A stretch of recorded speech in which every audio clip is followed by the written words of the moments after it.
Bienvenidos otra vez, estimados estudiantes. Ahora la semana número 3, septiembre 11 al 17 de nuestro estudio Historia de la Iglesia o Historia Eclesiástica. Hoy día vamos a hablar un poco de triunfo, reacción y protección. Quiero compartir primeramente, como siempre, una lectura bíblica del Evangelio de Juan, capítulo 1, los primeros 3 versículos. En el principio era el Verbo, y el Verbo era con Dios, y el Verbo era Dios. Esto era en el principio con Dios. Todas las cosas fueron por Él hechas, y sin Él nada de lo que ha sido hecha fue hecho. Ustedes conocen muy bien ese pasaje, simplemente fijarse ahí es este verbo, este logos, y van a encontrar esa palabra en sus estudios. Este logos era con Dios, era Dios, estaba al principio, desde todo el tiempo, o sea, es eterno lo que quiere decir ahí, y que Él es creador de todo lo que hay. Y van a ver van a fijarse que esta palabra logos obviamente es uno que Juan tomó, usó de la filosofía griega que era muy popular en esos días. Esa palabra logos era muy popular, pero Juan lo toma para darle un significado bíblico, un significado diferente para explicar quién era el logos. Es un poquito como cuando Pablo entró a Atenas y vio esa estatua al Dios desconocido y le dijo a los filósofos: "Oye, me he fijado que ustedes son bien religiosos y que tienen una estatua a un Dios desconocido aquí. Déjeme explicarle quién es ese Dios". Juan está haciendo un poquito similar aquí.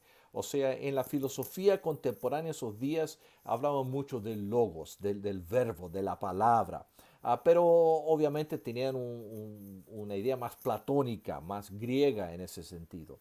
Y Juan toma esa palabra y es como Pablo está diciendo: Ustedes tienen este concepto de lo racional, de la sabiduría, del logos. Déjeme explicar quién era ese verbo, quién era ese logos". Y eso es lo que está haciendo Juan aquí.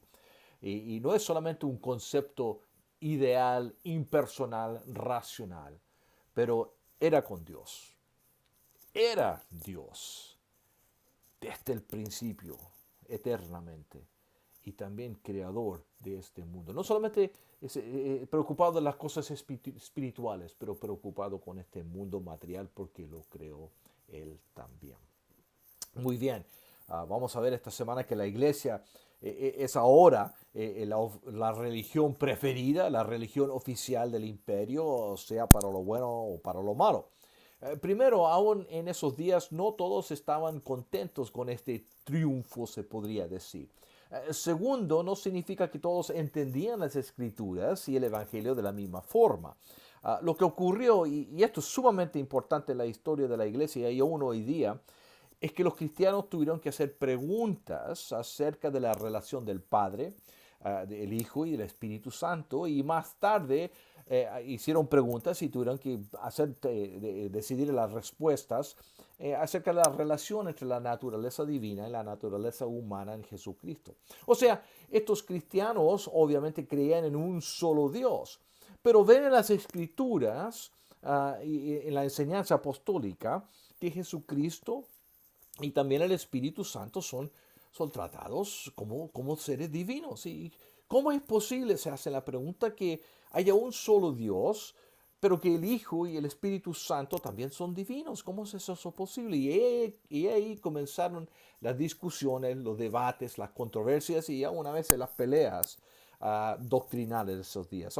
Y aunque no todos los argumentos son trinitarios en estos días, obviamente, pero ahí fueron los más importantes en estos primeros siglos.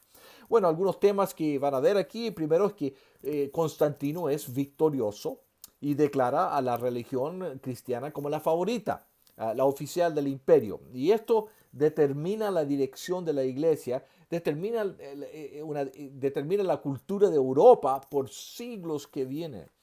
Pero algunos reaccionaron en contra de la iglesia oficial, la iglesia institucional. El monaquismo surgió en estos días porque muchos rápidamente vieron que la fe se estaba acomodando demasiado a la cultura de esos días. Número dos, van a ver que hay cismas, hay controversias. Algunos no querían reconciliarse con los que habían cooperado con los paganos durante la persecución. Específicamente tenían preguntas acerca de esos que habían entregado las escrituras a los perseguidores. Y ahí surgió la controversia donatista, a la cual duró por muchos siglos. Vamos a ver concilio y doctrina. La iglesia en estos días era la oficial, pero no significa que todos eran actualmente cristianos o que estaban en acuerdo con todo o que todos entendían la doctrina de la misma forma. A veces nos olvidamos que nosotros tenemos en nuestra ventaja 2000 años de discusión ya que tenemos en nuestro pasado. Ellos no tenían esa discusión, ellos fueron los que empezaron y comenzaron la discusión. Bueno, tampoco significa que la influencia pagana desapareció completamente. En el caso de la doctrina, durante este tiempo la iglesia tuvo que tratar con la controversia arriana que declaraba que el Hijo era una criatura. El famoso y gran concilio de Nicea trató con este asunto. Número 4, sin embargo, hubo una reacción pagana, hasta hubo otro emperador pagano, Juliano el Apóstata. Y finalmente también es un tiempo cuando surgieron muchos de los gigantes de la fe ortodoxa.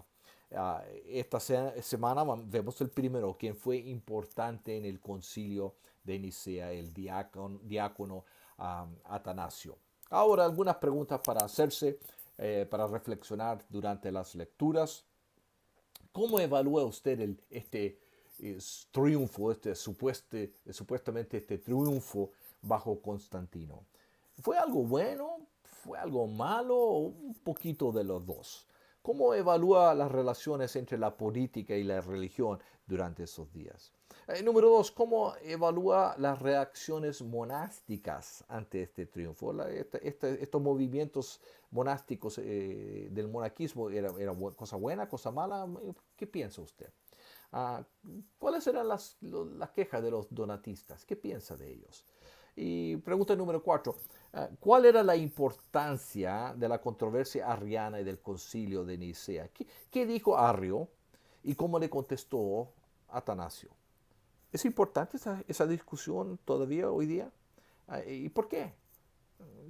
Piensen los testigos de Jehová y en lo que muchas personas quizás más seculares piensan de Jesús.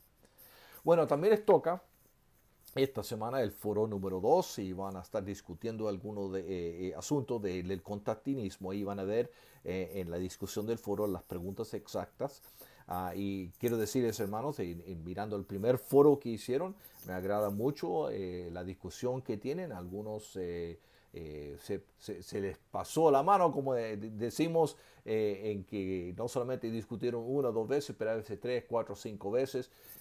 Me gusta ver ese ánimo, hermano. Ojalá pueden continuar con ese tipo de discusión honesta y discusión abierta durante el resto del semestre. Muy bien, hermanos, que tengan una buena semana, estudien, lean, discuten y que todos vamos a ir aprendiendo juntos así. Dejo orar por ustedes. Señor, doy gracias una vez más por una semana de estudio, de aprendizaje, de ministerio, la oportunidad de estudiar y trabajar juntos. Pido que estés con estos estudiantes, sea donde estén, en sus matrimonios, en sus familias, en sus ministerios, en sus trabajos seculares. Protégeles, Señor, provee lo que necesitan en el nombre de Cristo. Amén. Gracias, hermanos. Nos vemos pronto.